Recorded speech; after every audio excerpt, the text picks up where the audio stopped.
أعوذ بالله من الشيطان الرجيم. بسم الله الرحمن الرحيم. ياسين والقرآن الحكيم إنك لمن المرسلين على صراط مستقيم. تنزيل العزيز الرحيم لتنذر قوما ما أنذر آباؤهم فهم غافلون. لقد حق القول على أكثرهم فهم لا يؤمنون. إنا جعلنا في أعناقهم أغلالا فهي إلى الأذقان فهم مقمحون. وجعلنا من بين أيديهم سدا ومن خلفهم سدا فأغشيناهم فهم لا يبصرون.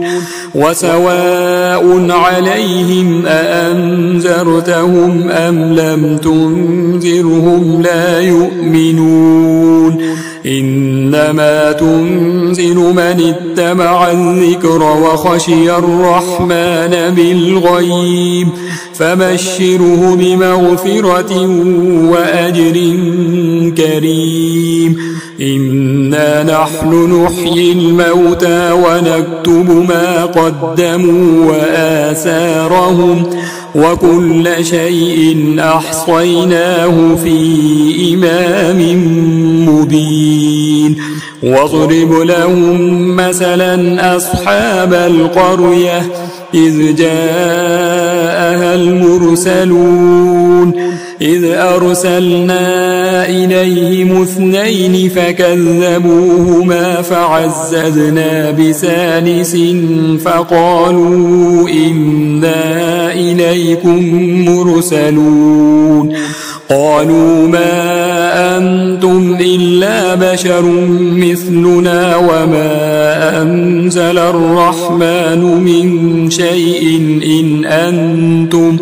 إن أنتم إلا تكذبون. قالوا ربنا يعلم إنا إليكم لمرسلون وما علينا إلا البلاغ المبين. قالوا إنا تطيرنا بكم لئن لم تنتهوا لنرجمنكم وليمسنكم منا عذاب أليم. قالوا طائركم معكم أئن ذكرتم بل أنتم قوم مسرفون. وجاء من أقصى المدينة رجل يسعى قال يا قوم اتبعوا المرسلين اتبعوا من لا يسألكم أجرا وهم مهتدون. وما لي لا أعبد الذي فطرني وإليه ترجعون. أأتخذ من دونه آلهة إن يردني الرحمن بضر لا تغن عني شفاعتهم شيئا ولا ينقذون. إني إذا لفي ضلال مبين. إني آمنت بربكم فاسمعون قيل ادخل الجنة. قال يا ليت قومي يعلمون بما غفر لي ربي وجعلني من المكرمين. وما أنزلنا على قومه من بعده من جند من السماء وما كنا منزلين. إن كانت إلا صيحة واحدة فإذا هم خامدون يا حسرة على العباد ما يأتيهم من رسول إلا كانوا به يستهزئون ألم يروا كم أهلكنا قبلهم من القرون أنهم إليهم لا يرجعون وإن كل لما جميع لدينا محضرون وآية لهم الأرض الميتة أحييناها وأخرجنا منها حبا فمنه يأكلون وجعلنا فيها جنات من نخيل وأعناب وفجرنا فيها من العيون ليأكلوا من ثمره وما عملته أيديهم أفلا يشكرون سبحان الذي خلق الأزواج كلها مما تنبت الأرض ومن أنفسهم ومما لا يعلمون وآية لهم الليل نسلخ منه النهار فإذا هم مظلمون والشمس تجري لمستقر لها ذلك تقدير العزيز العليم والقمر قدرناه منازل حتى عاد كالعرجون القديم لا الشمس ينبغي لها أن تدرك القمر ولا الليل سابق النهار وكل في فلك يسبحون وآية لهم أنا حملنا ذريتهم في الفلك المشحون وخلقنا لهم من مثله ما يركبون وإن نشأ نغرقهم فلا صريخ لهم ولا هم ينقذون إلا رحمة منا ومتاعا إلى حين وإذا قيل لهم اتقوا ما بين أيديكم وما خلفكم لعلكم ترحمون وما تأتيهم من آية من آيات ربهم إلا كانوا عنها معرضين وإذا قيل لهم أنفقوا مما رزقكم الله قال الذين كفروا للذين آمنوا أنطعم من لو يشاء الله أطعمه إن أنتم إلا في ضلال مبين ويقولون متى هذا الوعد إن كنتم صادقين ما ينظرون إلا صيحة واحدة تأخذهم وهم يخصمون فلا يستطيعون توصية ولا إلى أهلهم يرجعون ونفخ في الصور فإذا هم من الأجداث إلى ربهم ينسلون قالوا يا ويلنا من بعثنا من مرقدنا هذا ما وعد الرحمن وصدق المرسلون إن كانت إلا صيحة واحدة فإذا هم جميع لدينا محضرون فاليوم لا تظلم نفس شيئا ولا تجزون إلا ما كنتم تعملون إن أصحاب الجنة اليوم في شغل فاكهون هم وأزواجهم في ظلال على الأرائك متكئون لهم فيها فاكهة ولهم ما يدعون سلام قولا من رب رحيم وامتازوا اليوم أيها المجرمون ألم أعهد إليكم يا بني آدم ألا تعبدوا الشيطان إنه لكم عدو مبين وأن اعبدوني هذا صراط مستقيم ولقد أضل منكم جبلا كثيرا أفلم تكونوا تعقلون هذه جهنم التي كنتم توعدون اصلوها اليوم بما كنتم تكفرون اليوم نختم على أفواههم وتكلمنا أيديهم وتشهد أرجلهم بما كانوا يكسبون ولو نشاء لطمسنا على أعينهم فاستبقوا الصراط فأنى يبصرون ولو نشاء لمسخناهم على مكانتهم فما استطاعوا مضيا ولا يرجعون ومن نعمره ننكسه في الخلق أفلا يعقلون وما علمناه الشعر وما ينبغي له إن هو إلا ذكر وقرآن مبين لينذر من كان حيا ويحق القول على الكافرين أولم يروا أنا خلقنا لهم مما عملت أيدينا أنعاما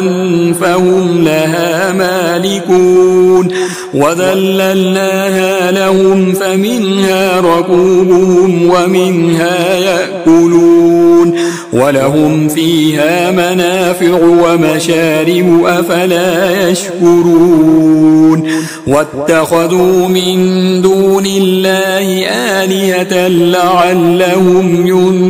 ينصرون لا يستطيعون نصرهم وهم لهم جند محضرون فلا يحزنك قولهم إنا نعلم ما يسرون وما يعلنون أولم ير الإنسان أنا خلقناه من نطفة فإذا هو خصيم مبين وضرب لنا مثلا ونسي خلقه قال من يحيي العظام وهي رميم قل يحييها الذي أنشأها أول مرة وهو بكل خلق عليم الذي جعل لكم من الشجر الأخضر نارا فإذا أنتم منه توقدون أوليس الذي خلق السماوات والأرض بقادر على أن يخلق مثلهم بلى وهو الخلاق العليم إنما أمره إذا أراد شيئا أن يقول له كن فيكون فسبحان الذي بيده ملكوت كل شيء وإليه ترجعون بسم الله الرحمن الرحيم الرحمن علم القرآن خلق الإنسان علمه البيان الشمس والقمر بحسبان والنجم والشجر يسجدان والسماء رفعها ووضع الميزان ألا تطغوا في الميزان وأقيموا الوزن بالقسط ولا تخسروا الميزان والأرض وضعها للأنام فيها فاكهة والنخل ذات الأكمام والحب ذو العصف والريحان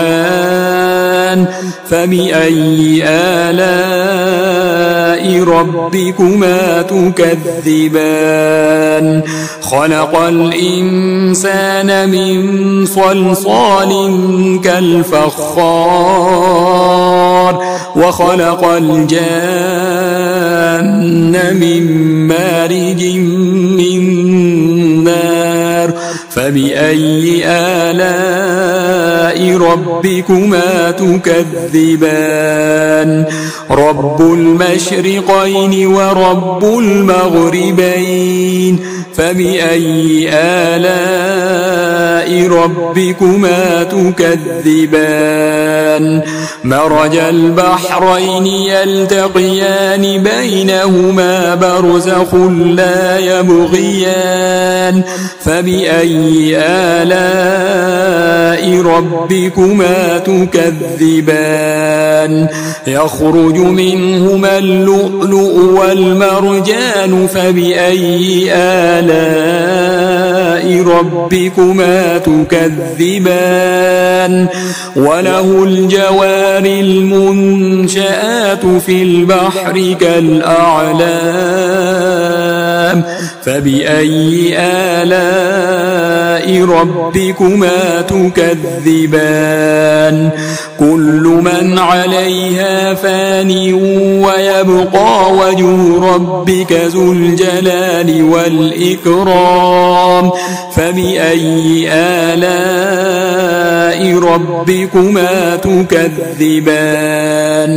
يسأله من في السماوات والأرض كل يوم هو في شأن فبأي آلاء ربكما تكذبان سنفرغ لكم أيها الثقلان فبأي آلاء ربكما تكذبان يا معشر الجن والإنس إن استطعتم أن تنفذوا من أقطار السماوات والأرض فانفذوا لا تنفذون إلا بسلطان فبأي آلاء ربكما تكذبان يرسل عليكما شواظ من نار ونحاس فلا تنتصران فبأي آلاء ربكما تكذبان فإذا انشقت السماء فكانت وردة كالدهان فبأي آلاء ربكما تكذبان فيومئذ لا يسأل عن ذنبه إنس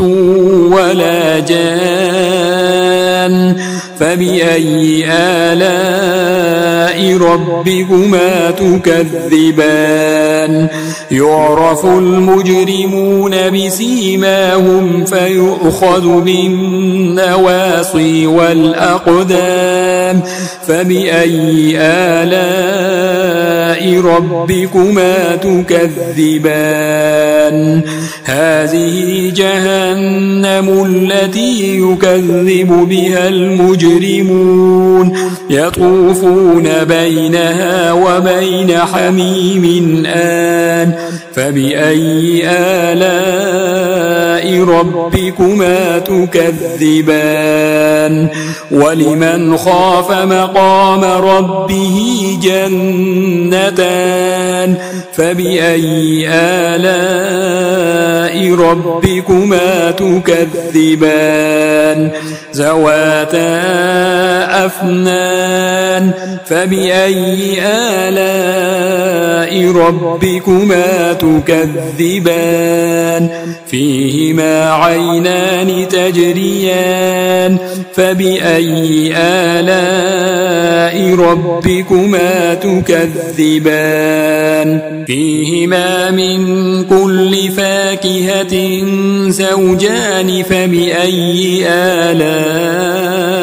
ربكما تكذبان متكئين على فرش بطائنها من استبرق وجنى الجنتين دان فبأي آلاء ربكما تكذبان فيهن قاصرات الطرف لم يطمسهن إنس قبلهم ولا جان فبأي آلاء ربكما تكذبان كأنهن الياقوت والمرجان فبأي آلاء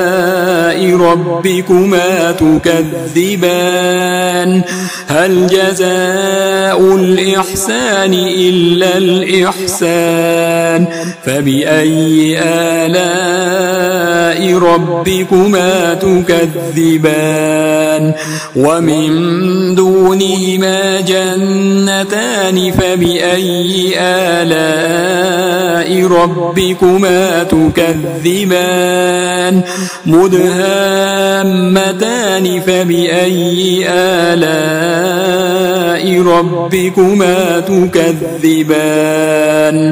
فيهما عينان نضاختان فبأي آلاء ربكما تكذبان فيهما فاكهة ونخل ورمان فبأي آلاء ربكما تكذبان فيهن خيرات حسان فبأي آلاء ربكما تكذبان حور مقصورات في الخيام فبأي آلاء ربكما تكذبان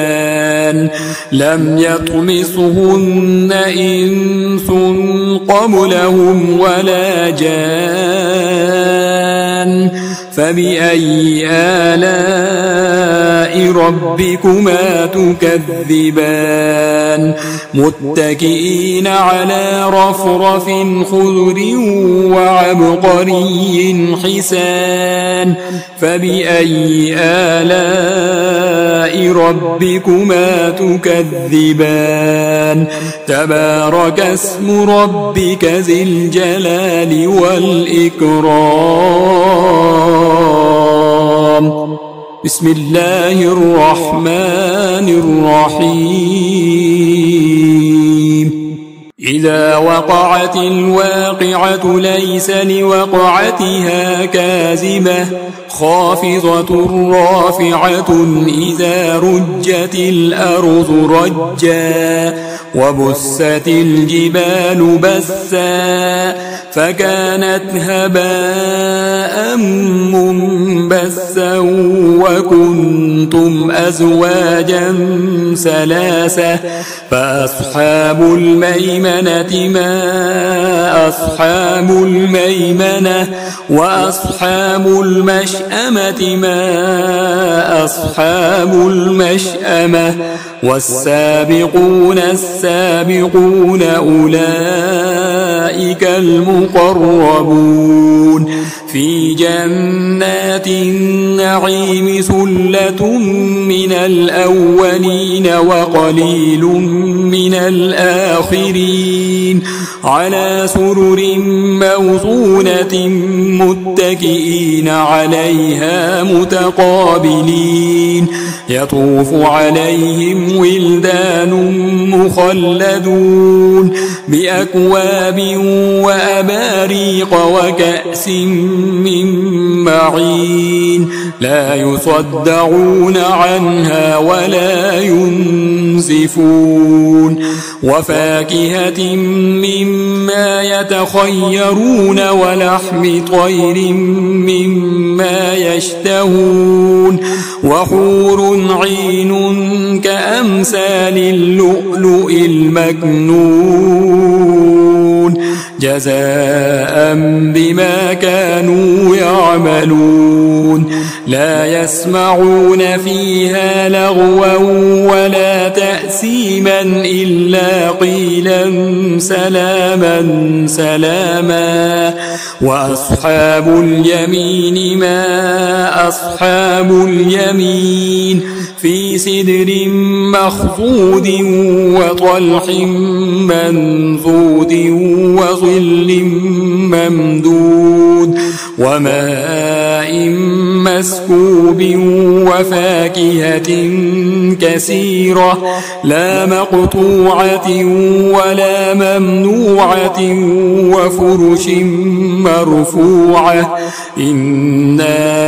أنشأناهن إنشاء فجعلناهن أبكارا عربا أترابا لأصحاب اليمين ثلة من الأولين وثلة من الآخرين وأصحاب الشمال ما أصحاب الشمال في سموم وحميم وظل من يحموم لا بارد ولا كريم إنهم كانوا قبل ذلك مترفين وكانوا يصرون على الحنث العظيم وكانوا يقولون أئذا متنا وكنا ترابا وعظاما أئنا لمبعوثون أو آباؤنا الأولون قل إن الأولين والآخرين لمجموعون إلى ميقات يوم معلوم ثم إنكم أيها الضالون المكذبون لآكلون من شجر من زقوم فمالئون منها البطون فشاربون عليه من الحميم فشاربون شرب الهيم هذا نزلهم يوم الدين نحن خلقناكم فلولا تصدقون أفرأيتم ما تمنون أأنتم تخلقونه أم نحن الخالقون نحن قدرنا بينكم الموت وما نحن بمسبوقين على أن نبدل أمثالكم وننشئكم فيما لا تعلمون ولقد علمتم النشأة الأولى فلولا تذكرون أفرأيتم ما تحرثون أأنتم تزرعونه أم نحن الزارعون لو نشاء لجعلناه حطاما فظلتم تفكهون إنا لمغرمون بل نحن محرومون أفرأيتم الماء الذي تشربون أأنتم أنزلتموه من المزن أم نحن المنزلون لو نشاء جعلناه أجاجا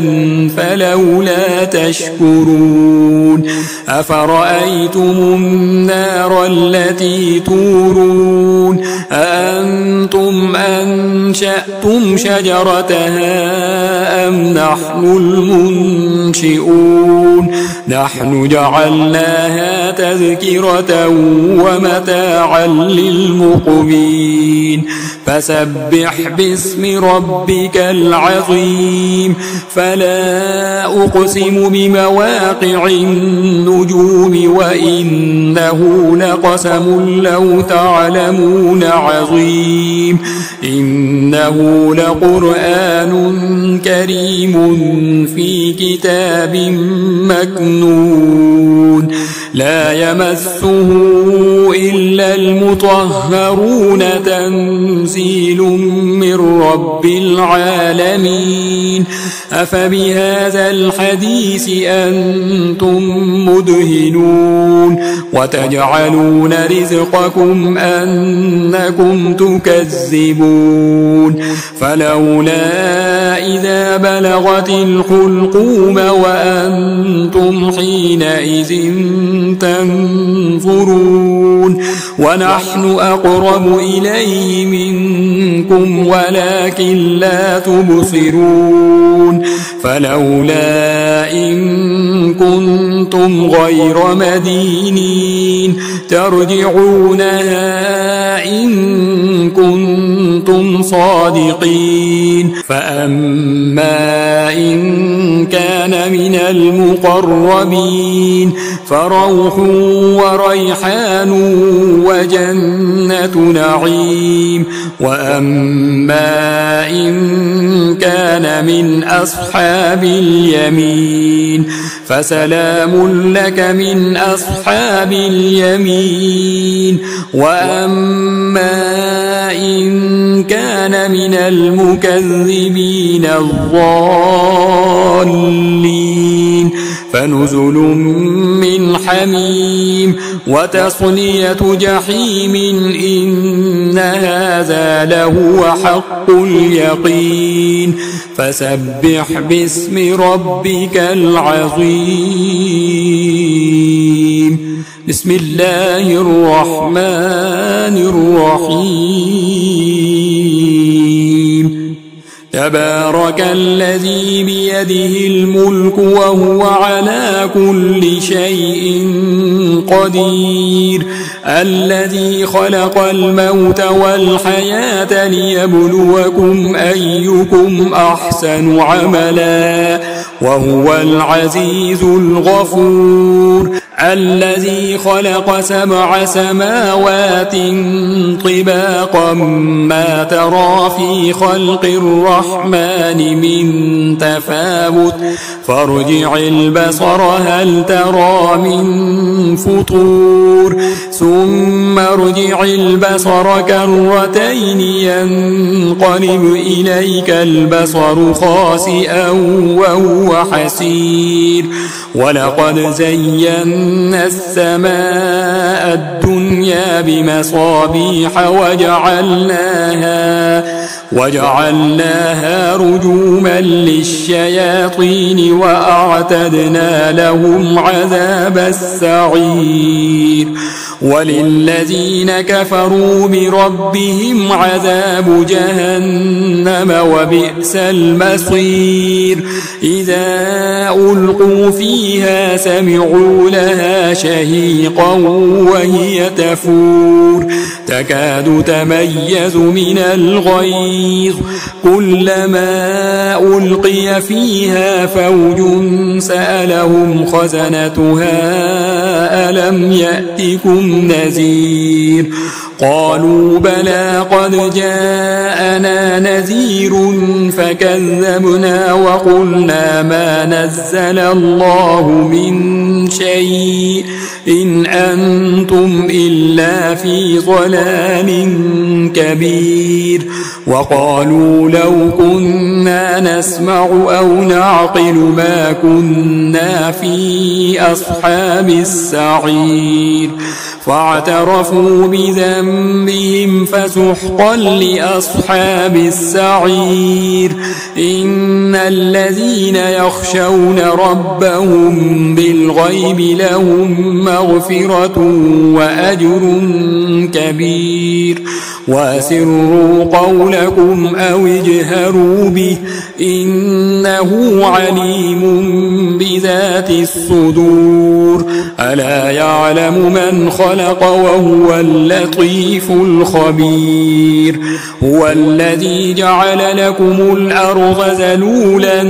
فامشوا في مناكبها وكلوا من رزقه وإليه النشور أأمنتم من في السماء أن يخسف بكم الأرض فإذا هي تمور أم أمنتم من في السماء أن يرسل عليكم حاصبا فستعلمون كيف نذير ولقد كذب الذين من قبلهم فكيف كان نكير أولم يروا إلى الطير فوقهم صافات ويقبض ما يمسكهن إلا الرحمن إنه بكل شيء بصير أمن هذا الذي هو جند لكم ينصركم من دون الرحمن إن الكافرون إلا في غرور أمن هذا الذي يرزقكم إن أمسك رزقه بل لجوا في عتو ونفور أفمن يمشي مكبا على وجهه أهدى أمن يمشي سويا على صراط مستقيم قل هو الذي أنشأكم وجعل لكم السمع والأبصار والأفئدة قليلا ما تشكرون قل هو الذي ذرأكم في الأرض وإليه تحشرون ويقولون متى هذا الوعد إن كنتم صادقين قل إنما العلم عند الله وإنما أنا نذير مبين فلما رأوه زلفة سيئت وجوه الذين كفروا وقيل هذا الذي كنتم به تدعون قل أرأيتم إن أهلكني الله ومن معي أو رحمنا فمن يجير الكافرين من عذاب أليم